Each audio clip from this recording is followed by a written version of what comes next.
کارساز ہے۔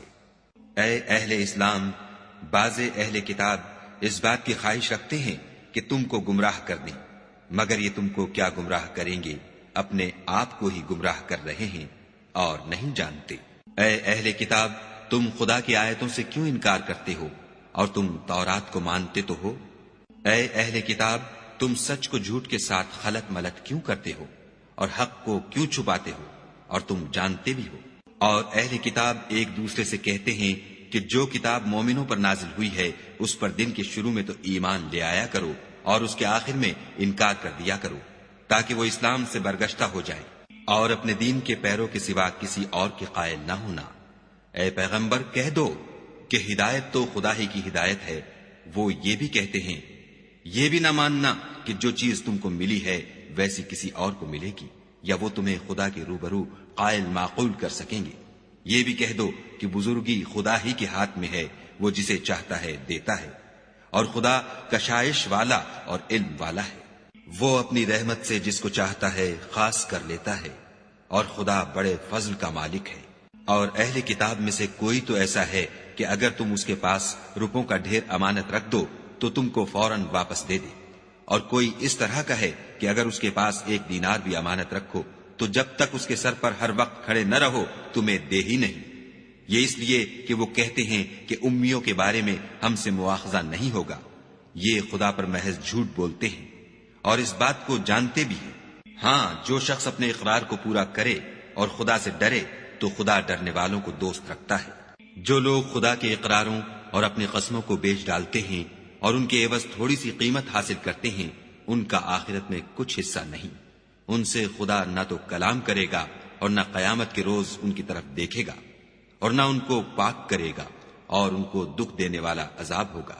اور ان اہل کتاب میں بعض ایسے ہیں کہ کتاب تورات کو زبان مروڑ مروڑ کر پڑھتے ہیں تاکہ تم سمجھو کہ جو کچھ وہ پڑھتے ہیں کتاب میں سے ہے، حالانکہ وہ کتاب میں سے نہیں ہوتا، اور کہتے ہیں کہ وہ خدا کی طرف سے نازل ہوا ہے، حالانکہ وہ خدا کی طرف سے نہیں ہوتا، اور خدا پر جھوٹ بولتے ہیں اور یہ بات جانتے بھی ہیں۔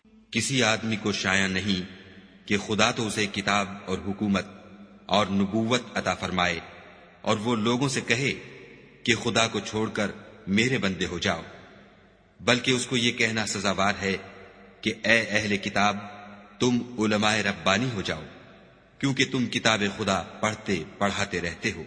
اور اس کو یہ بھی نہیں کہنا چاہیے کہ تم فرشتوں اور پیغمبروں کو خدا بنا لو۔ بھلا جب تم مسلمان ہو چکے تو کیا اسے زیبا ہے کہ تمہیں کافر ہونے کو کہے؟ اور جب خدا نے پیغمبروں سے عہد لیا کہ جب میں تم کو کتاب اور دانائی عطا کروں، پھر تمہارے پاس کوئی پیغمبر آئے جو تمہاری کتاب کی تصدیق کرے تو تمہیں ضرور اس پر ایمان لانا ہوگا اور ضرور اس کی مدد کرنی ہوگی۔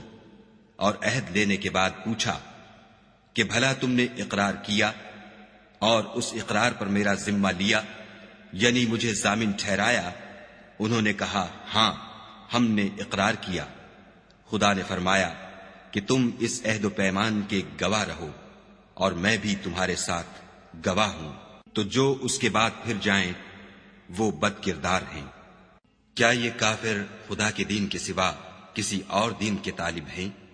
حالانکہ سب اہل آسمان و زمین خوشی یا زبردستی سے خدا کے فرما بردار ہیں اور اسی کی طرف لوٹ کر جانے والے ہیں۔